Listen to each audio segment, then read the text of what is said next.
तो उन भाइयों के फ़ोन कि भगत जी सब कुछ कर रहे हैं, उसके बाद भी हमारे घर में अमंगल हो रहा है।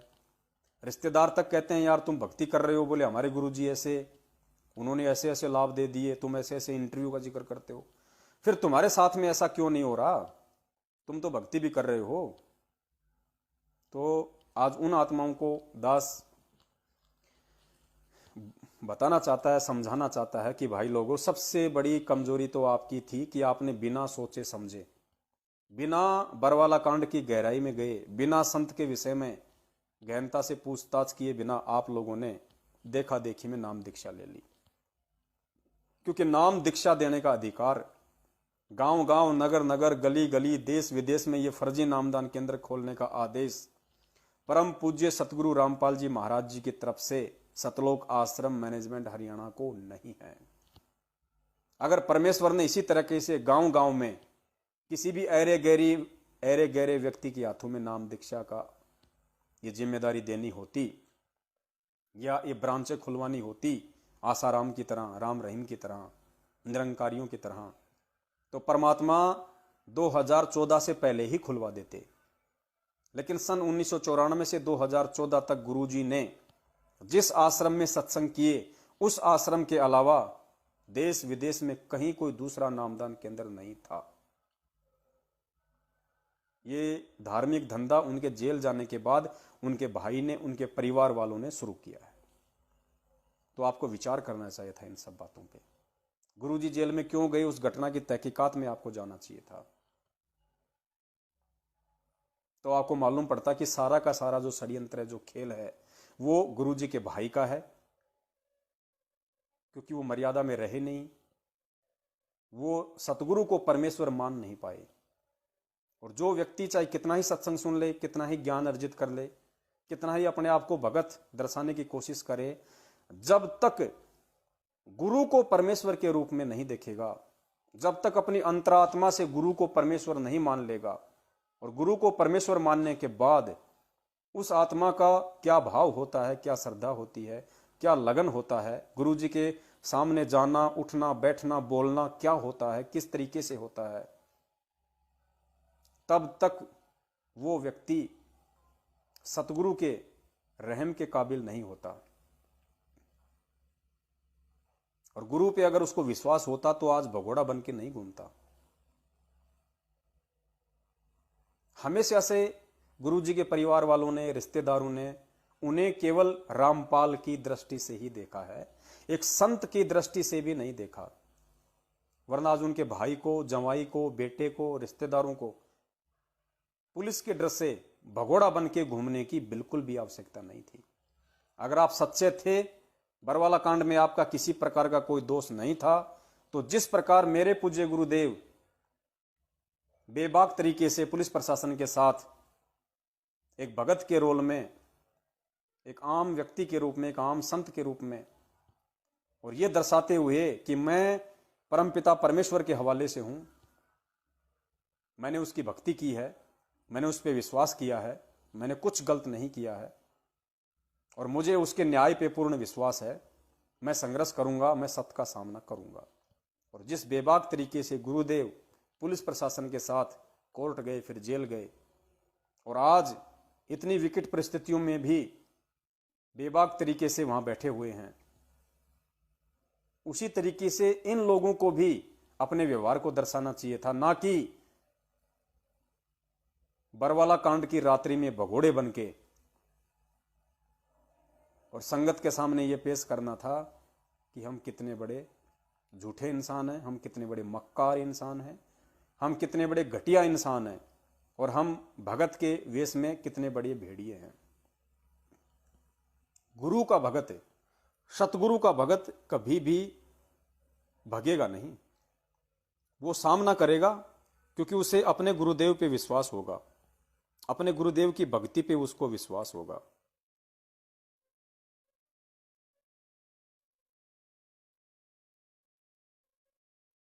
देखिए, एक छोटा सा सत्संग आपको परमपिता परमेश्वर का सुनाते हैं।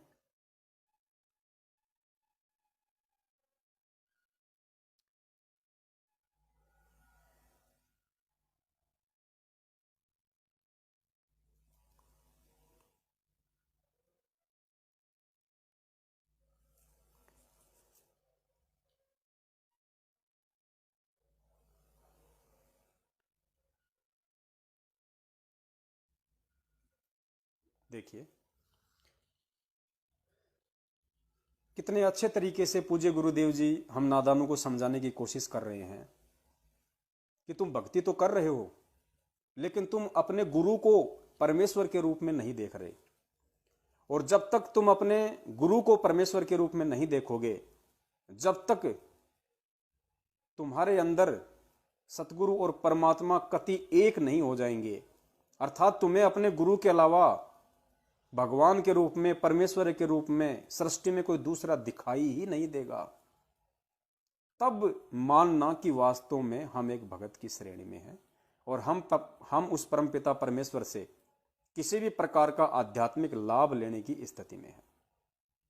ये 3-4 मिनट का सत्संग है, इसके एक एक पॉइंट को आप बहुत गहनता से सुनिए और परमेश्वर दया करेंगे, दास फिर समझाने की कोशिश करेगा।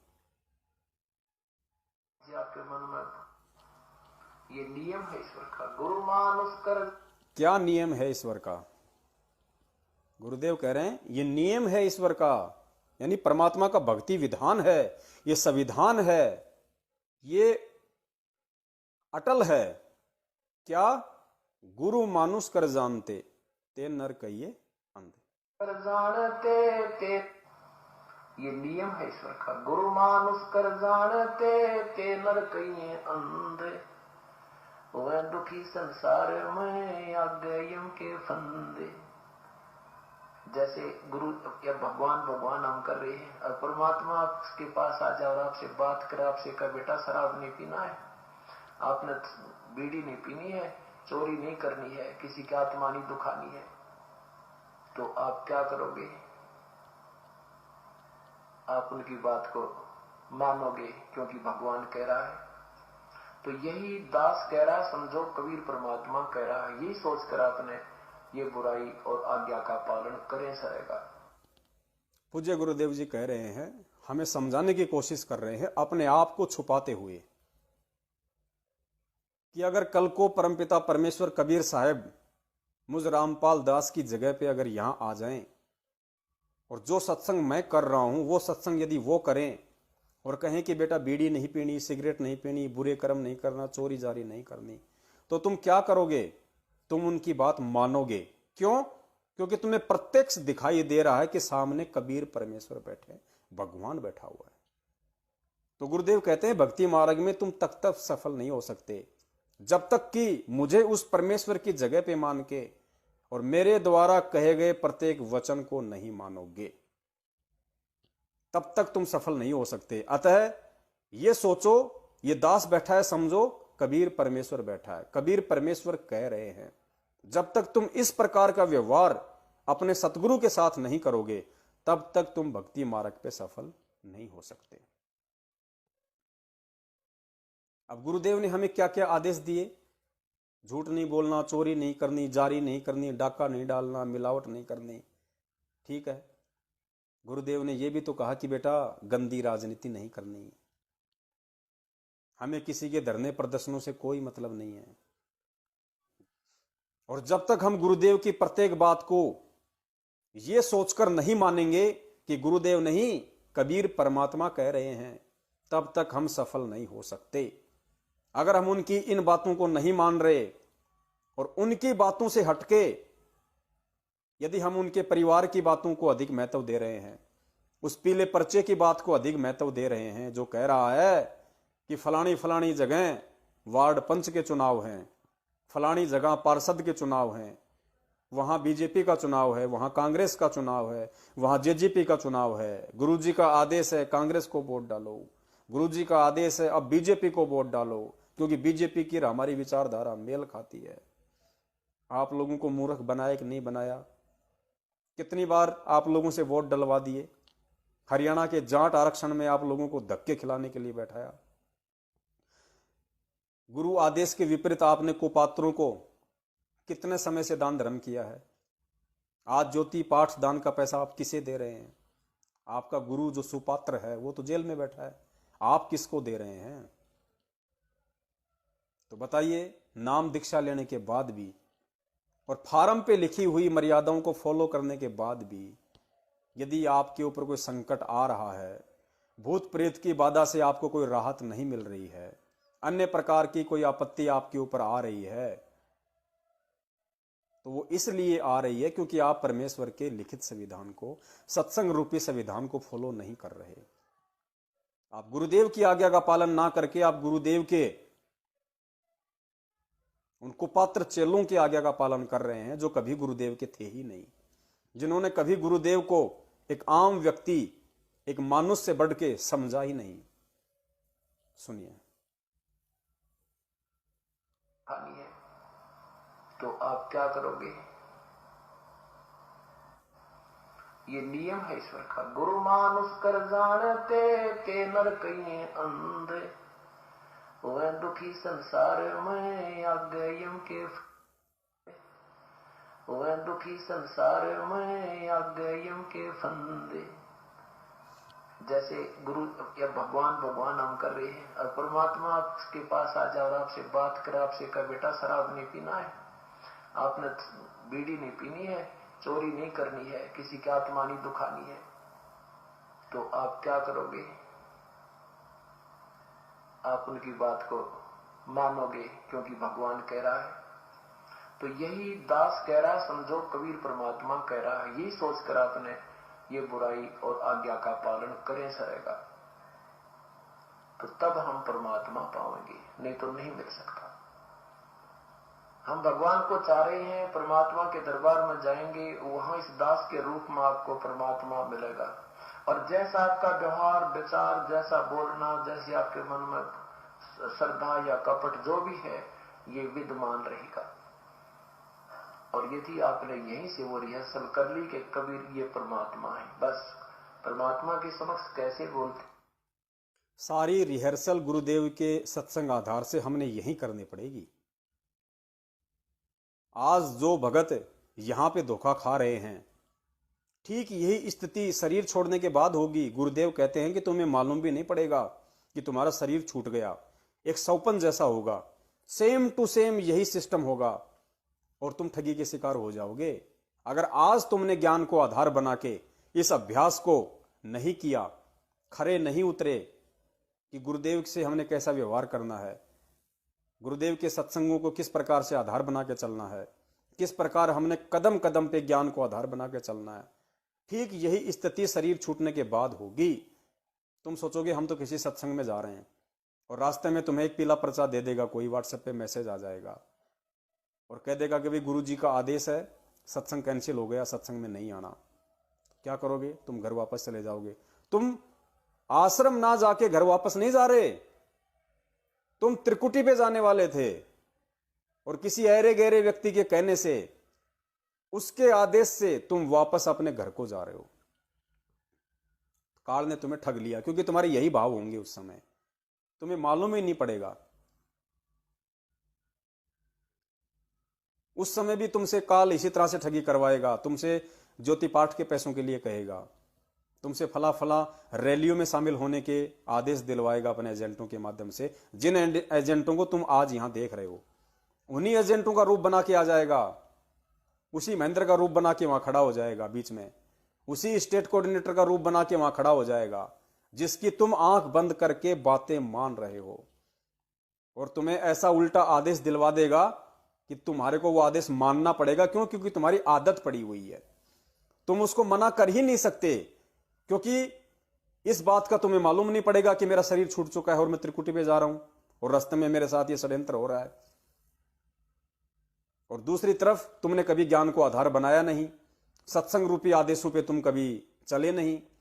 जैसा किसी ने पीला पर्चा फेंक दिया तुमने मान लिया, जैसा किसी ने एक फर्जी ऑडियो डाल दी तुमने मान ली, तो तुम धोखा खाओगे 101%।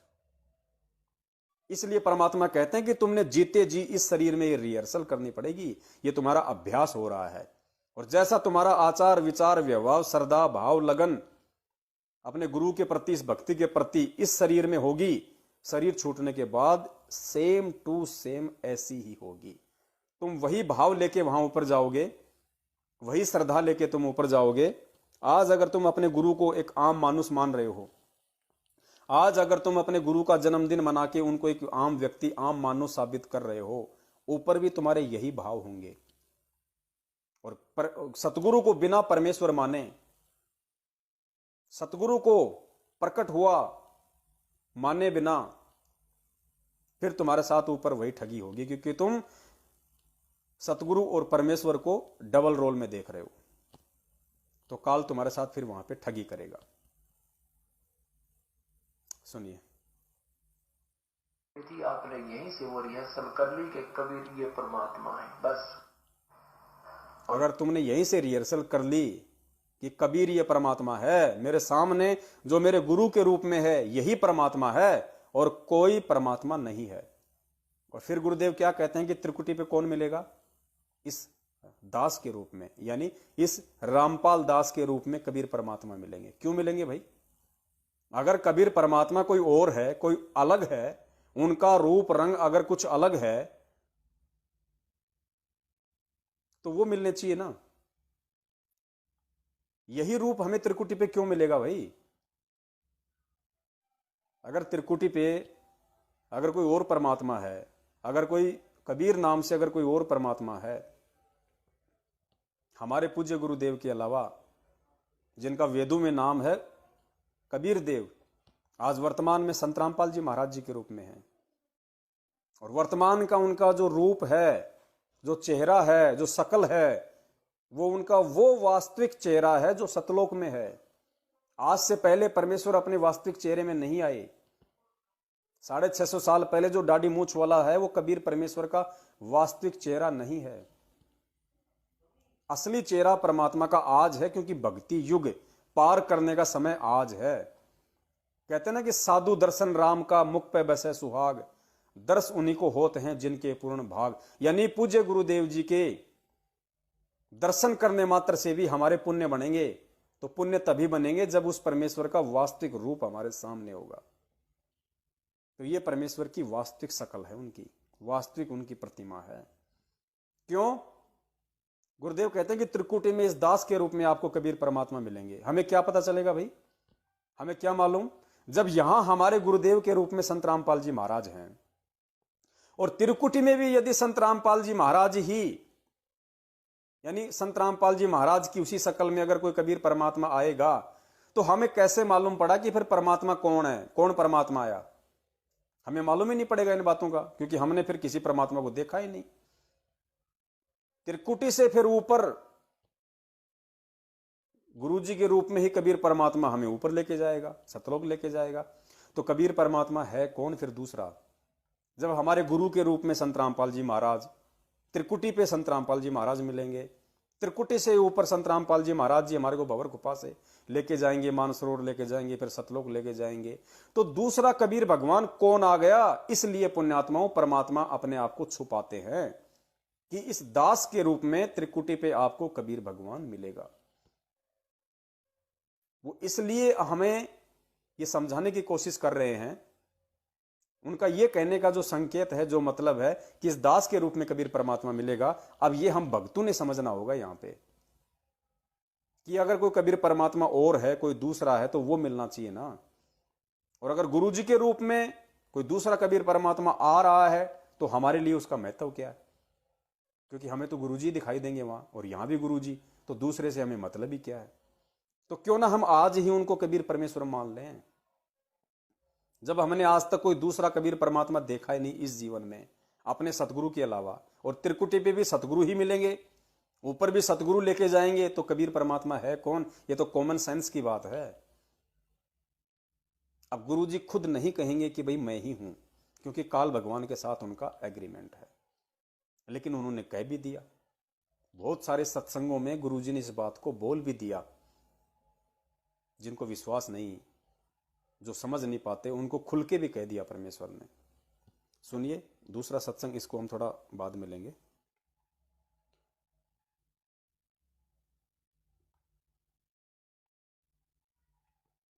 ये देखिए, इस सत्संग में परमात्मा खुद कह रहे हैं कि जब आप यहां से शरीर छोड़ के जाओगे, राधा स्वामी वालों के ऊपर कोई चर्चा हो रही है, वो कह रहे हैं भाई हम तो सीधे त्रिकुटी पे जाएंगे, हमें इन शरीर में बने हुए कमलों से कोई लेना देना नहीं। तो गुरुजी कह रहे हैं कि ऐसा उनकी थ्योरी गलत है। जो सिस्टम है आपको उसके माध्यम से ही जाना पड़ेगा। और जब आप त्रिकुटी पे पहुंच जाओगे तो त्रिकुटी पे कौन मिलेगा? गुरुजी कह रहे हैं ये दास मिलेगा त्रिकुटी पे।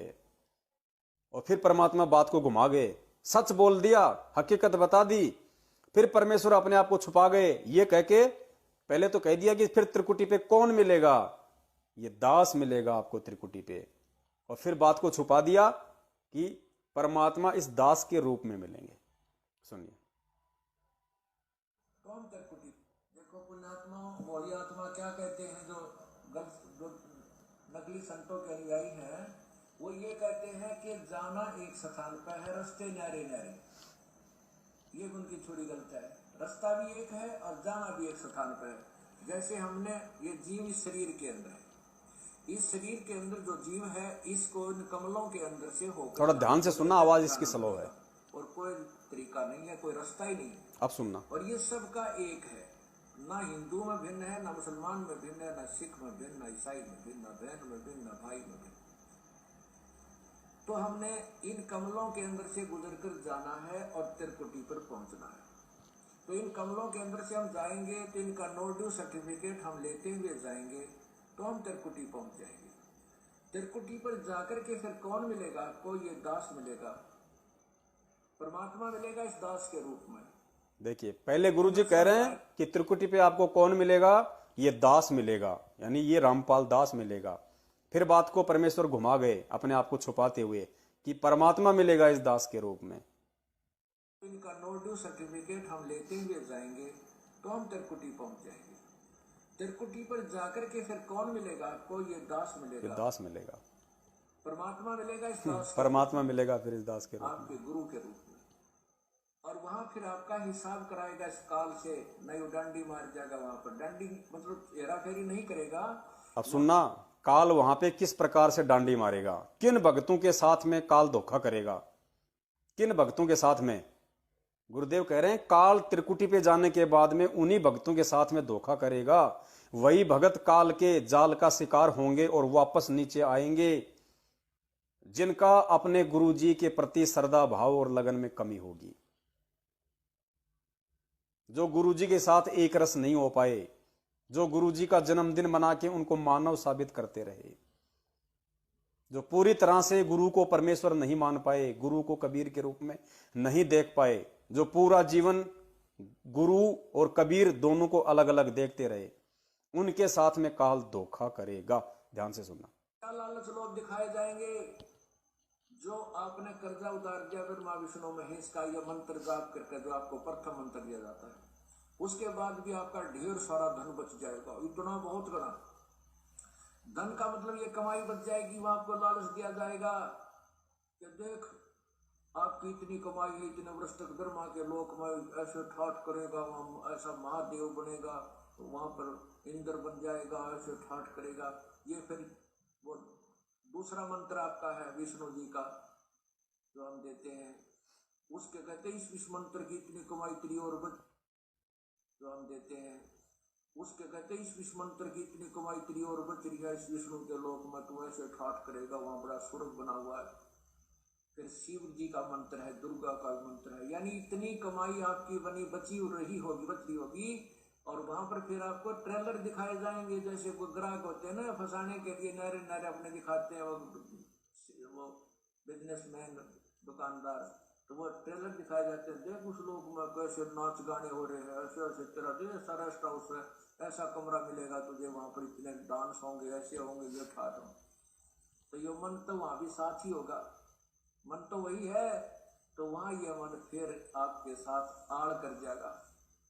जो सोचेगा थोड़े दिन घूमे वहां फिर चल पड़ा, जब कमाई है मेरी शेष है, इसने लोग खा पी लो इतने, या वो आगे चलने वाली रखी है या दिव्य खर्च हो को नहीं, तो ये भी डंडी मारेगा अपने साथ में। आपके साथ अगर परमात्मा यानी गुरुदेव रूप में प्रभु नहीं होंगे तो वहां भी आपके साथ गड़बड़ हो जाएगी।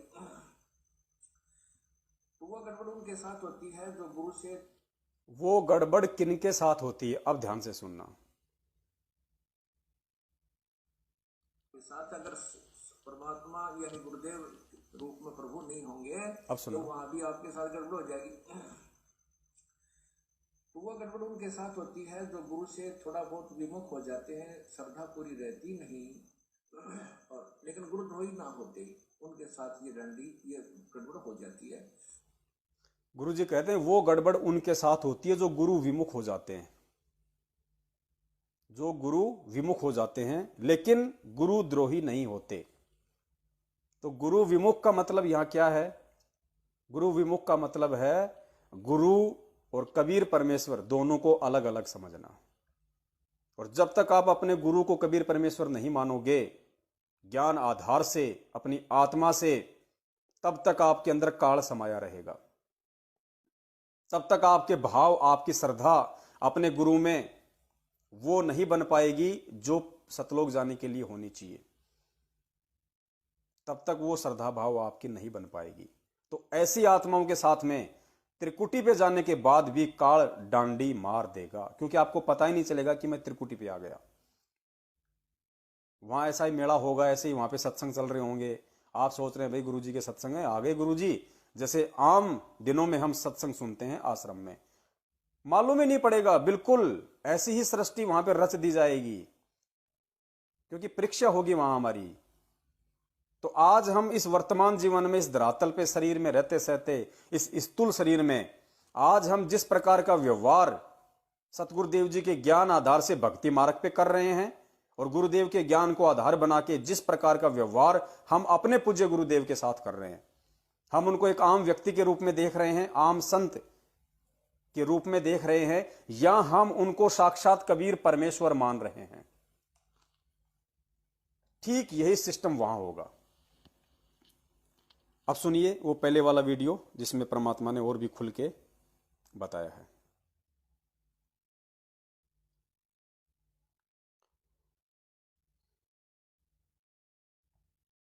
थी आपने यहीं से वो रिहर्सल कर ली कि कबीर ये परमात्मा है। बस हर सत्संग में बार बार परमात्मा यही बताते हैं कि आपने इसी शरीर में रिहर्सल करनी पड़ेगी, और यही अगर आपने रिहर्सल कर ली कि ये कबीर परमात्मा है, तो पुण्यात्माओं फिर कोई संशय मोक्ष में नहीं है।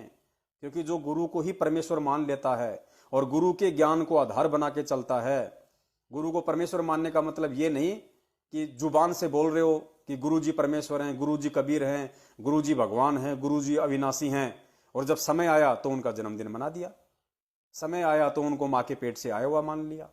वो नहीं, अपनी अंतरात्मा से कि और कोई कबीर है ही नहीं, और कोई भगवान है ही नहीं सिवाय गुरु के, सिवाय पूज्य गुरुदेव संत रामपाल जी महाराज जी के। ये नियम है ईश्वर का। गुरु मानुष कर जानते ते नर कहिए अंधे, वह दुखी संसार में आगे यम के फंदे। जैसे गुरु या भगवान भगवान हम कर रहे हैं, और परमात्मा आपके पास आ जाए और आपसे बात करे, आपसे कहे बेटा शराब नहीं पीना है, आपने बीड़ी नहीं पीनी है, चोरी नहीं करनी है, किसी की आत्मा नहीं दुखानी है, तो आप क्या करोगे? आप उनकी बात को मानोगे क्योंकि भगवान कह रहा है। तो यही दास कह रहा है, समझो कबीर परमात्मा कह रहा है, यही सोचकर आपने ये बुराई और आज्ञा का पालन करें सरेगा, तो तब हम परमात्मा पाएंगे, नहीं तो नहीं मिल सकता। हम भगवान को चाह रहे हैं, परमात्मा के दरबार में जाएंगे, वहां इस दास के रूप में आपको परमात्मा मिलेगा। और जैसा आपका व्यवहार विचार, जैसा बोलना, जैसे आपके मन में श्रद्धा या कपट जो भी है, ये विद्यमान रहेगा। और यदि आप या कपट जो भी है, ये विद्यमान रहेगा। और यदि आपने यहीं से वो रिहर्सल कर ली कि कबीर ये परमात्मा है, बस परमात्मा के समक्ष कैसे बोलते हैं, कैसा व्यवहार करते हैं, निष्कपट बात करते हैं, संत के सामने झूठ बोलने की कति आवश्यकता नहीं होती, वो आपका पाप ही होता है। हम कोई ऐसी आपके ऊपर कोई पाबंदी या ऐसा कोई वस्तु नहीं थोपते जिससे आपको झूठ बोलनी पड़े, और नहीं हम कभी ऐसा कुछ कहते भी दान करो या इतने पैसे दे दो जिससे आपको झूठ बोलनी पड़े या आनाकानी करनी पड़े। नहीं, केवल जो आपका आत्म कल्याण हो सकता है उतनी ही बातें आपको कहेंगे, उतना, और वो भी नहीं करोगे तो फिर आप अधिकारी नहीं। हम क्या कहेंगे कि कोई बुराई नहीं करना, बीड़ी शराब मांस तंबाकू नहीं पीना, कोई मर्यादा भंग नहीं करना, क्योंकि ये खेल का मैदान है। और इसमें जरा से भी फाउल हो जाओगे आप बाहर बैठ जाओगे। ये खेल का मैदान है, आप इसमें जरा सा भी फाउल हो जाओगे बाहर बैठ जाओगे, यानी ये मर्यादाएं।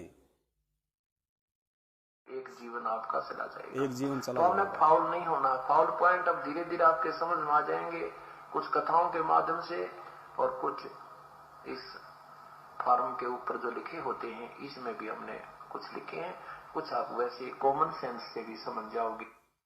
कुछ नियम गुरुजी कह रहे हैं हमने फार्म पे लिखे हैं, कुछ नियम आपको भक्ति के सत्संगों से, इन कथाओं से समझ में आएंगे, और कुछ आपको कॉमन सेंस से भी समझना पड़ेगा। कितनी बड़ी बात कही परमात्मा ने। यानी आपको खाली पीले पर्चों का गुलाम नहीं बनना, ऑडियो का गुलाम नहीं बनना, किसी गुरुजी के कलयुगी पारिवारिक सदस्य का गुलाम नहीं बनना। कहीं जिक्र नहीं कर रहे परमात्मा, ना किसी सत्संग में जिक्र किया आज तक 27 साल से कि मेरा भाई कहे वैसे चल लेना, मेरा भाई सही है, वो गलत राय नहीं देगा, या वो कोऑर्डिनेटर कहेगा बिल्कुल सही कहेगा। सुना कभी? गुरुदेव कह रहे कुछ तो इन कथाओं के माध्यम से, सत्संगों के माध्यम से समझ में आ जाएगा कि हमें किस प्रकार से भक्ति मार्ग पे रहनी और करनी है। कुछ जो फार्म पे लिख दिए गए हैं और कुछ आपको कॉमन सेंस से भी समझ में आएंगे। परमेश्वर ने मानव शरीर दे के जो ये भेजा दिया, जो बुद्धि दी है, जो विवेक दिया ना, कुछ आपको इससे भी समझना पड़ेगा। इससे समझने का मतलब है, कॉमन सेंस से समझने का मतलब है सत्संगों में गुरुजी के साथ। सच्चाई पुण्यात्माओं, थोड़ा सा डिस्कनेक्ट हो गया था, परमात्मा ने वापस रिकनेक्ट कर दिया है, दया परमात्मा की। तो गुरुदेव यह कह रहे हैं कि कुछ बातें आपको कॉमन सेंस से भी समझनी पड़ेंगी। सुनिए पूज्य गुरुदेव जी का सत्संग।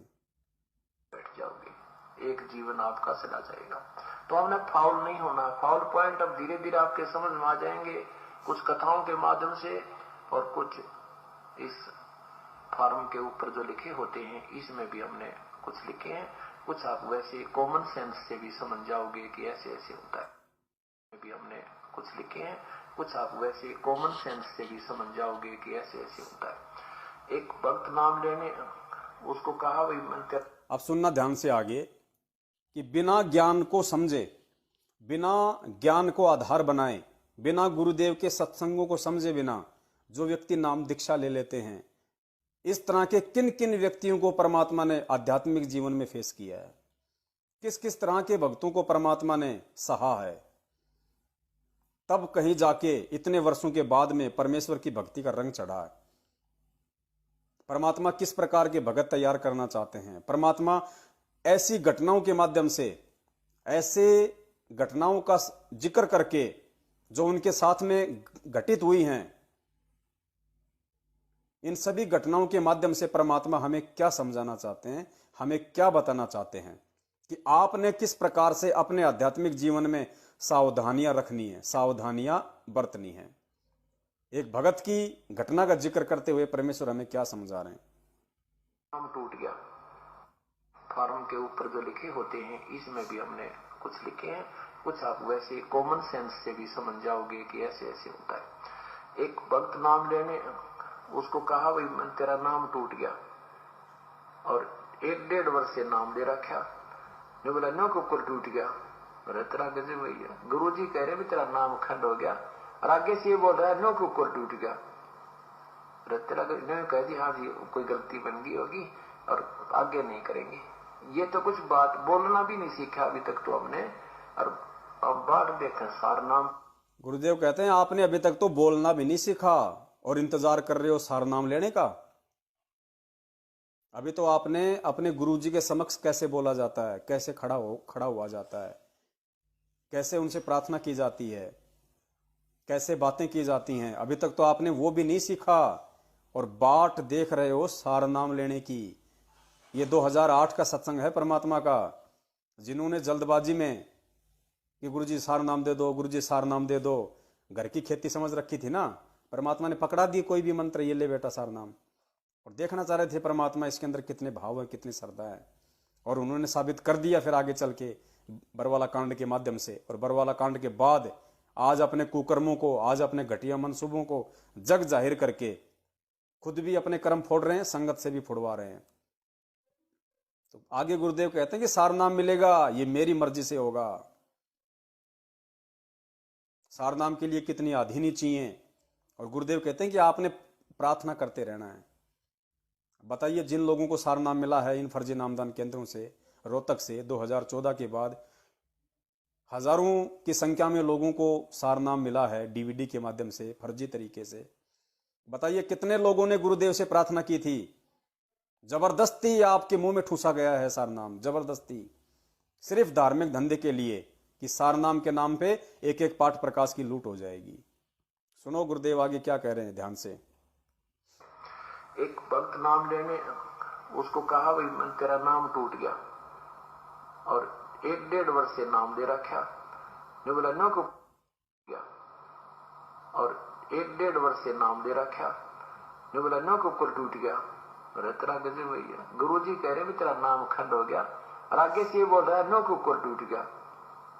अरे तेरा कह दी हाँ जी कोई गलती बन गई होगी और आगे नहीं करेंगे। ये तो कुछ बात बोलना भी नहीं सीखा अभी तक तो हमने। और अब बात देखें सार नाम प्राप्ति की, सार नाम मिलेगा ये मेरी मर्जी से होगा, मेरी मर्जी से। और सतनाम तक का फिक्स टाइम हमने रखा हुआ है। प्रथम मंत्र उसके 4 महीने के बाद, और ज्यादा से ज्यादा 6 महीने के अंदर आपने वो ले लेना चाहिए, उससे लेट नहीं होना चाहिए। फिर आप में लगन नहीं है। जो 4 कई तो भक्त ऐसे हैं जी 2 दिन पहले आ खड़े होते हैं जी, 2 दिन रह रहे हैं, दे दो कर दो दया। हम कहते नहीं भाई पूरा टाइम होंगे, अच्छा जी।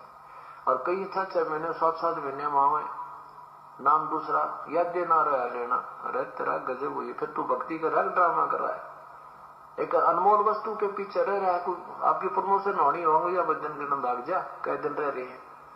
तो ये आप तो आपको लगन नहीं है।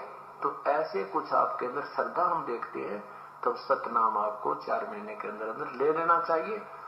और फिर सार नाम ये दास देगा जब आप योग्य हो जाओगे, सार नाम योग्य हो जाओगे। आपने बहुत विनम्र, आपके अंदर भक्ति की कमाई भी बढ़नी चाहिए।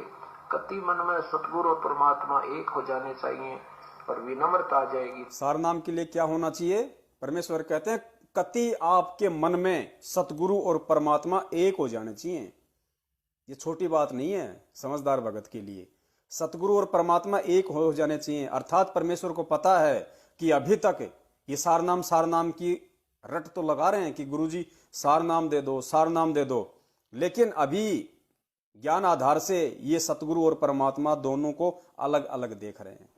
जब तक ये सतगुरु में परमेश्वर को नहीं देखेंगे और सतगुरु के अलावा अन्य किसी परमेश्वर को ना जानते ना पहचानते, कौन कबीर, कौन मुनिंद्र, कौन करुणामय, कौन गरीबदास, हमें कोई मतलब नहीं। वक्त गुरु ही हमारा परमेश्वर है। इतना ज्ञान देने के बाद परमेश्वर ने समझा दिया कि परमेश्वर स्वयं ही रूप धारण करके आता है। साहिब से सतगुरु भय, सतगुरु से भय संत, धर धर वेख विशाल अंग खेले आदि और अंत। और परमेश्वर की वाणी है कि गुरु गोविंद दो नहीं भाई, और जो दो समझेगा वो दो जग जाई, वो नरक में जाएगा। बाकी क्या रह गया? लेकिन लोग नहीं समझ पा रहे थे, इसलिए गुरुजी ने ये सत्संग करने पड़े उस समय, क्योंकि परमात्मा सत्संगों के माध्यम से ही संकेत करेंगे, किसी को पर्सनली बैठा के ट्यूशन नहीं देंगे। क्योंकि जिस प्रकार जो बरसात होती है वो समान रूप से अपनी पानी की बौछारें छोड़ती है, लेकिन जो बंजर जमीन होती है उस पर कोई चीज नहीं उपजती है, और जो अच्छी जगह होती है वहां पे फसल पैदा हो जाती है। तो परमेश्वर यहां समझा रहे हैं कि सारनाम प्राप्ति के लिए आपको कितना विनम्र होना पड़ेगा, कितना अधीन होना पड़ेगा। और आप तो अधीनता की बात छोड़िए, जो लोग कहते हैं हमें सारनाम मिल चुका है, वो भक्तों को लठों से मारते हैं, भक्तों को माँ बहन की भद्दी भद्दी गालियां निकालते हैं। कहाँ उनके पास सारनाम है? ये रिहर्सल थी परमेश्वर की तरफ से कि देखता हूं सारनाम के लायक हुए भी हैं या नहीं। और फिर परमात्मा कहते हैं कि सारनाम के लिए आपको कति सतगुरु और परमात्मा एक हो जाना चाहिए। सुनिए, नाम के लिए आपने बहुत कुछ आपके अंदर श्रद्धा हम देखते हैं, तो सतनाम आपको 4 महीने के अंदर अंदर ले लेना चाहिए। और फिर सार नाम ये दास देगा जब आप योग्य हो जाओगे। सार नाम के लिए आपने बहुत विनम्र, आपके अंदर भक्ति की कमाई भी बढ़नी चाहिए। कति मन में सतगुरु और परमात्मा एक हो जाने चाहिए और विनम्रता आ जाएगी, तब ये सार नाम काम करेगा। जैसे डॉक्टर के पास मरीज जाता है, तो पुण्यात्माओं, हमने आज वर्तमान में अपने परम पूज्य गुरुदेव के साथ में किस प्रकार का व्यवहार, किस प्रकार का बर्ताव करना है, ये समझदार भगत को ज़्यादा समझाने की आवश्यकता नहीं है, क्योंकि ये गुण परमेश्वर ने उस आत्मा के अंदर युगों युगों से डाल रखे हैं। खाली आपको समझने की जरूरत है। अपने पूज्य गुरुदेव जी के रूप में उस कबीर परमेश्वर को पहचानने की जरूरत है।